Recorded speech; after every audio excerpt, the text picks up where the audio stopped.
Welcome everyone. It is 2023. Figured we would shoot a quick update video.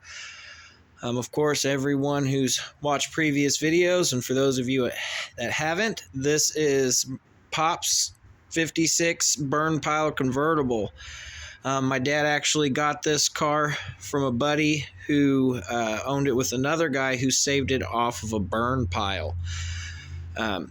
I probably won't be able to find those pictures. I'm sure they're on my dad's phone. He's out of town currently, but we do have the doors off.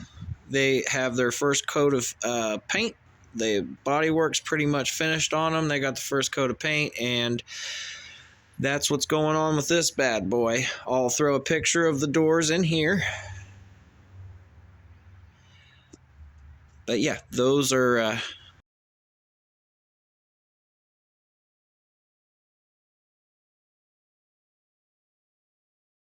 painted doors. We're going to be pulling the fenders, the hood and the deck lid. We're going to be painting those as well.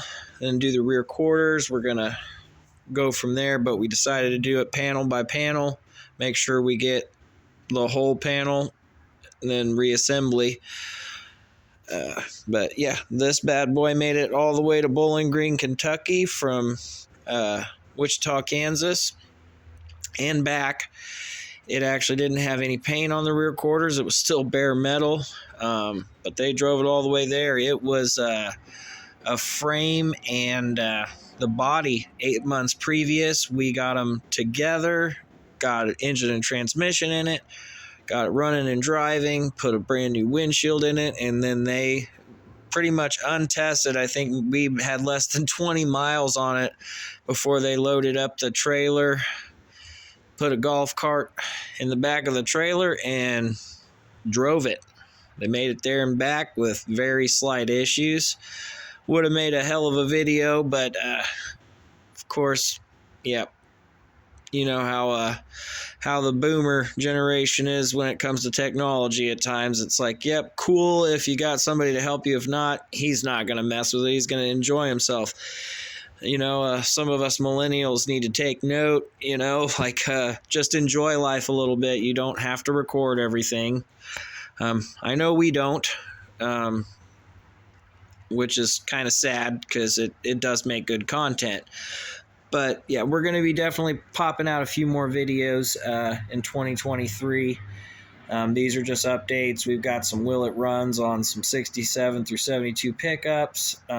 We got some metal work to do on the 71 Chevelle. We got to get the 68 short wheelbase running correctly. We got to get tires on the 57 wagon. We got to fix the brakes, maybe update them on the wagon as well. Of course, I've got my 55 210 two-door sedan sitting here.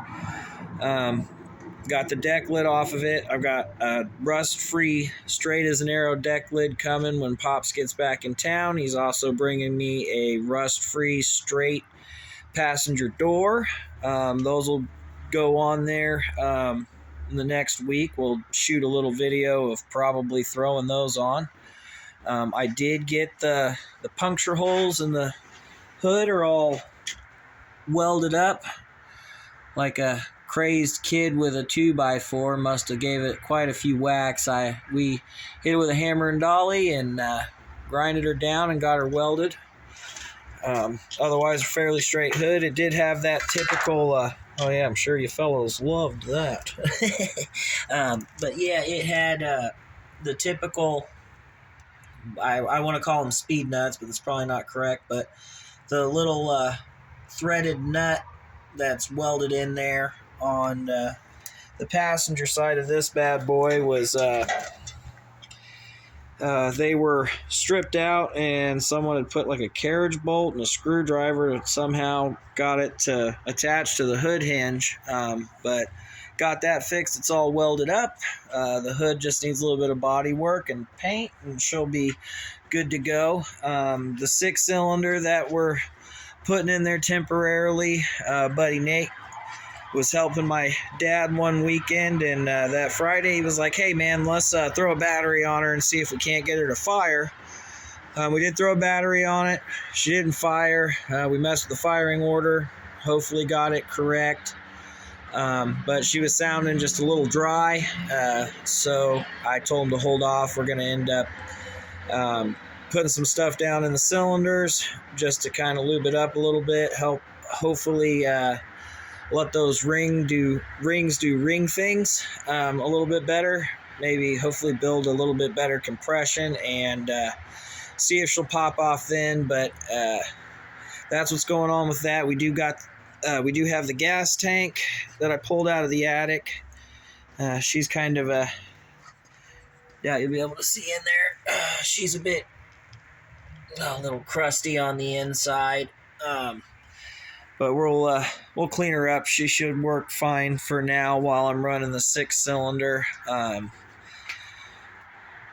We'll probably put a new gas tank in there when we got the 327 that's on the engine stand over there. When we got that thing rebuilt and stuck in here, I did dig the Muncie 4-speed out.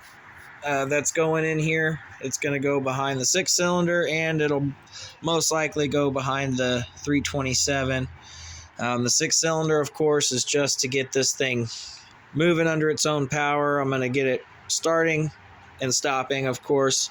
Hopefully in the next 2 to 3 months, this will be a running and moving car. We won't say driving. I'm not going to put the windshield or anything in it yet. We've got a nice dry area to keep it for the winter, but we'll get it to where it can at least be moved. And if it had to set outside with a tarp over the top of the windshield or something for a day or two while we had another project in here, that would be just fine too. But yeah, that's the update on the 56 and the 55. Of course, we got the little S15 that we threw back together that had the engine and transmission in the bed. I actually drove it the other day. I was going to take the kid to see the Christmas lights and made it to the gas station. Great. And then it wouldn't start. I'm guessing something in the I wanted to say electro digitals, but this isn't Vice Grip Garage. Plane. It's a United States Air Force biplane. Fucking awesome. Yeah, this, I'm guessing something got into the little bit of moisture, something got into the distributor cap, or coil got hot, maybe the ignition control module. Definitely not like points, but yeah, so we towed it home from the gas station with a tow strap, got it home, and then I turned the key, and sure enough, I bet right now, yeah, fires right up. And you gotta hate that when you get a project going and it kind of leaves you stranded and you didn't figure out the problem. You get it home and it starts. It's like, oh my God. Would have been so much better if the part would have just failed and I could have replaced it and saved myself a lot of worry. But yeah, we'll end up dailying it soon. I'm going to get an ignition control module. I got a spare coil, and we'll just keep them in there and keep our fingers crossed, and might have to do some part switching on the road. But yep, that's the S15. She's running, driving, starting, stopping, purrs like a kitten.